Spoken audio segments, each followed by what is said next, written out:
I'm Bob Sommers. I'm a tax attorney in San Francisco. Not really. I'm his avatar. But welcome to Boomer Bob's Tax Cafe and Coffee Bar, where we drink lattes and talk about tax. Today, I have the great honor and privilege of introducing the guest speaker for today's San Francisco Executives Association presentation, who will speak on the new tax bill and how it will affect your personal taxes, investment and business decisions, and your estate planning. So without further ado, let's welcome the one, the only, and the self-proclaimed greatest tax attorney in the world, Bob Sommers. Yay! Tax profit! Tax profit! Tax profit! Okay, enough already. I got a presentation to do. We're going to be talking about, it's the one big beautiful tax act, and we're trying to think, is that OBA or OBA? But I like to think it is the CPA and Tax Attorneys Full Employment Act for 2025, because there's a lot of stuff in this. Before we start, I just want to give you an overview of what's going on in the tax world so that you can understand what these new tax laws and provisions are supposed to be accomplishing, rather than just jump in and say, the exemption for this is this, all that kind of stuff. So, in order to understand what's happening, I have two slides. Okay, this is slide number one. I went and wanted to figure out what the adjusted gross income was per income group from 1975 to 2025, but the data wasn't there. I had to go to 2022. So this is 47 years. This is 1975, this is 2022. The top 1% of people filing tax returns, their percentage of adjusted gross income went up from about 9% to more than 23%. The bottom 50% went from 20% to about 12%. So what you have was a hollowing out, if you can see these 75 versus 2022. There's been a hollowing out of the middle class. 50% of the population is making an average of $40,000 a year that file returns. The top 1% average is 3.3 million. I looked up the top 1/10 of 1%. They're making about 12 million a year. So things are really skewed where these folks here, the top 5% gross income has gone up over the past 47 years, and everybody else, I don't know what this is, but everybody else has gone down. Okay. Oh, those pesky billionaires. Look at them hoarding all the money. This proves I'm right. As I always say, give a man a fish and he'll eat for a day. Promise enough people free fish and I win the election. Let's go to slide number 2.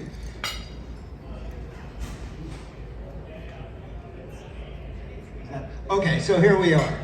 1975, the top 1% paid in taxes about 18%. In 2022, they paid 40% of the taxes. The top 10% went from 30 to about 32. So here, 72% of all taxes paid are in the top 10% of taxpayers. Down here, the amount of taxes paid dropped from about 8% to 2%. And this is, again, the bottom 50% of taxpayers, which means we have 50% of people living in our country that aren't really participating in the economy, earning money, paying taxes. And these are your customers. These are the people who need to buy your goods and services. And so there's really no debate about this, that things have been skewed this way. The question is, how do we fix it or how do we address it? I do have a warning. Nobody's been able to figure out how to do this or address it or fix it. But this is what the new law, when we think about this, and I'm going to show you what the new law is trying to accomplish. So, Boring.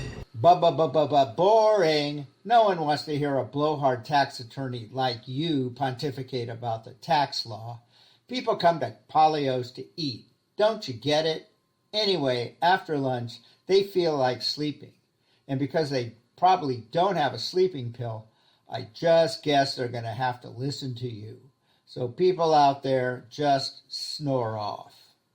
Okay, so what's going on is the new tax law really benefits as far as deductions and things. 98% of the taxpayers, the top 2% have been excluded from tax deductions and things because the effort is to give breaks to working people and others, tax breaks. And so, for instance, we now have no tax on tips and no tax on overtime in certain categories. For a single person, tips they can deduct up to $25,000 and $12,500 in overtime. These stack. That means a single taxpayer making $150,000 a year can, if they get both of these categories, can deduct $37,500. For a joint taxpayers, they can deduct up to $50,000, and their phase out is at $300,000. A $300,000 reaches into kind of the upper middle class. So I would say probably the top, by around 90% of taxpayers would cover that. That's pretty generous. When I first saw this, I said, geez, a single person, if they earn $75 an hour and work 2,000 hours a year, it's $150,000. So these, to me, it's very high. I mean, I thought this benefit would hit people between making $15 to $40 an hour, but it's much higher than that. Okay, now I'm going to get in and show you the SALT stuff. Okay, so moving on, boring or not, here is the SALT deduction caps. The SALT is the state and local income tax. These have been raised, and it's pretty interesting because the law's messed up because it gives the same breaks to a single person as it does to married filing jointly. They get the same phase outs at $500,000, and when it's completely phased out at $600,000, your cap goes back down to the old rate, which was $10,000 per year. Okay? So, what does that mean? Well, let's take an example.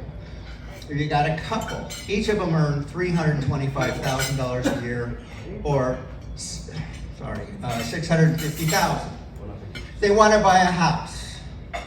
If they buy a house, if they get married and they buy a house and file jointly, they get a $10,000 deduction because their income is over the $600,000 phase out. Okay? But if they decide not to get married and buy the house together, say as tenants in common, each of them gets a $40,000 deduction. So the difference there is $70,000. Now, that couldn't be what they meant, but that's what the law says. And in the old days, we used to have a Corrections Act where they correct this, but since these days nobody's ever wrong about anything, I think that'll probably stick in the law.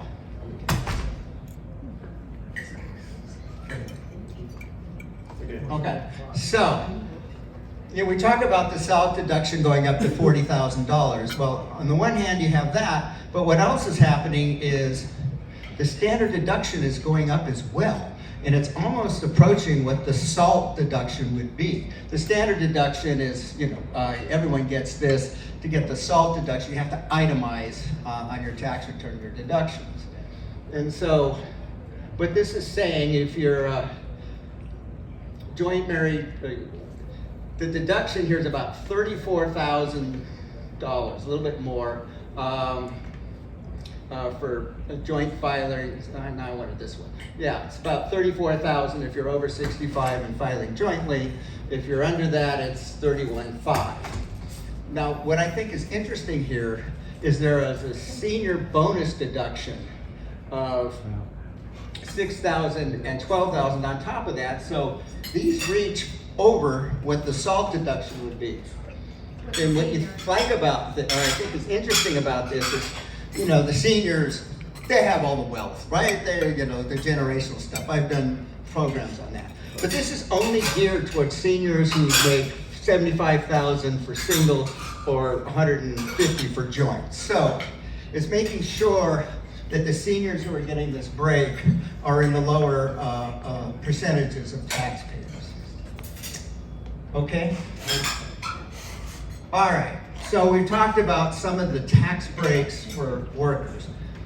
How does this bill help with redistributing the money to others? It doesn't tax the rich and have government give it to the poor, so to speak. It's not a Robin Hood thing. What this bill does is it says, okay, you in the top 5 and top 1%, we want to entice you into investments we want you to make. And one of those enticements is what's called qualified opportunity zones. Those are zones of low income or designated properties throughout the country. It's a map. And if you invest in those, that's a qualified opportunity zone. For instance, Hunters Point, Candlestick Park, those areas fall within this. But interestingly, on the East Bay, and I really don't understand this, but Jack London Square falls into it. And practically all the property, if you're familiar with the East Bay, from Lake Merritt to the airport, that's is in qualified opportunity zones. Now, there's some really nice properties there, and there's things. So it's not hard to find a property that will fit within this. Okay, so there weren't too many changes between the old law and the new law, but I want to just show you how it works. It's interesting, if you compare it to a 1031 exchange. It's kind of a answer for 1031 exchange for those who aren't exchanging properties. Let's say you have stock you bought for $500,000 and it's now worth $1 million. You sell this stock. You have a $500,000 gain. All you have to do is invest that $500,000 gain into a qualified opportunity zone. You can take the basis part and just put that in your pocket. Okay, so you owe tax on $500,000. Let's assume it's a 20% federal rate. That's $100,000. Well, you don't pay that tax until 5 years later. And then you only pay 90% of that tax. That's a break you get. So in year 5, instead of paying $100,000, you pay $90,000. Okay? Now you hold on to that property from year 5 to year 10. All the gain on that property is tax-free. You never pay tax on anything. They did put this exception, which I don't understand. That if you hold it for more than 30 years, anything over 30 years will be taxable again. But I don't see why you'd hold it over 30 years.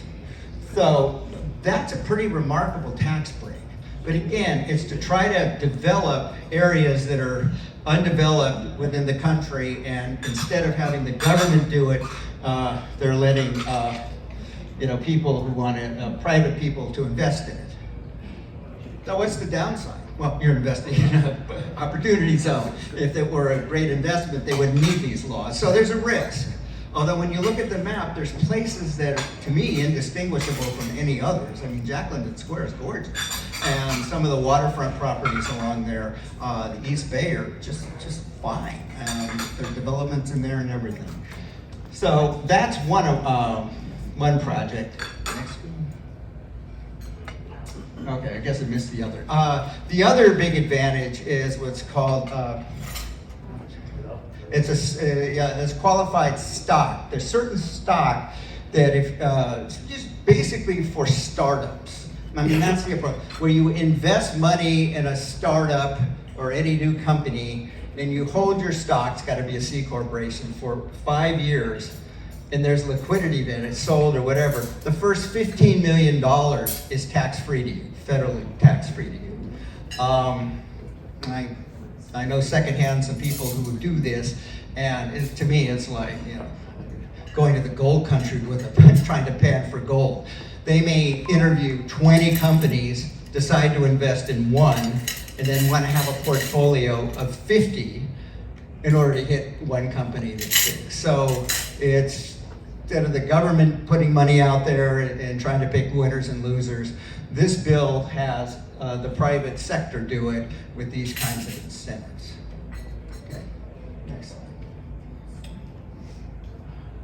All right. No, go back. Yeah, okay, so I want to talk about the state and gifts because here's where really the people who are worth, say, between 30 to 100 million really get a break. Now, the law really hasn't changed much, it just continued. Now the permanent exemption is 15 million per person or 30 million per couple. That is going to be indexed annually. The tax is at 40% over that. But just to give you an example of how it works, with some clever estate planning and some tricks. I mean, sophisticated estate planning that we do that's totally proper. Next slide. Okay, let's imagine we have an estate worth $80 million.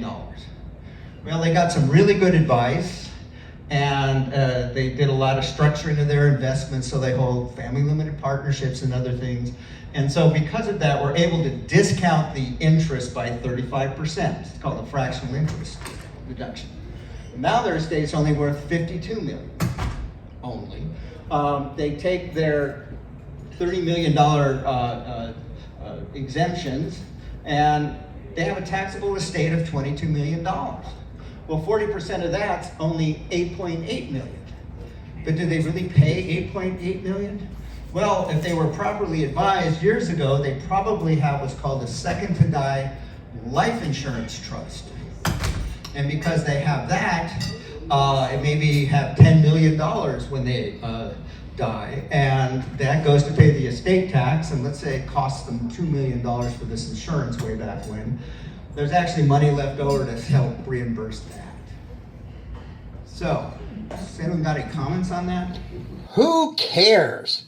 $80 million estates? Indeed. Do you really think if someone has that kind of money, they'd be sitting here listening to you? Probably not, unless you're someone like Hugh Tuck or maybe Phil Wiseman. Who? Phil Wiseman? Yeah, Phil Wiseman. Take it away, Phil. Put a little rhythm to this, and it goes like this. Ding, ding, ding. Hello! Hello. Hello! Hello. And welcome to the Uncle Phil Show. Okay, I give up. You win. All right, guys, why don't you come out here and take a bow?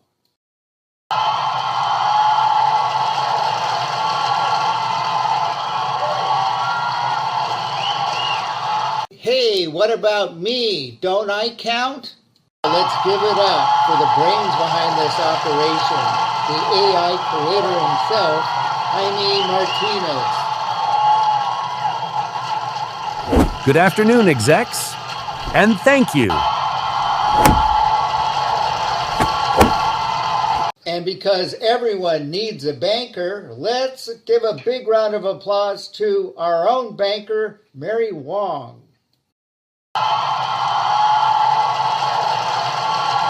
Because everyone needs a reverse mortgage broker. A what? All right, enough already. I think it's time to end this.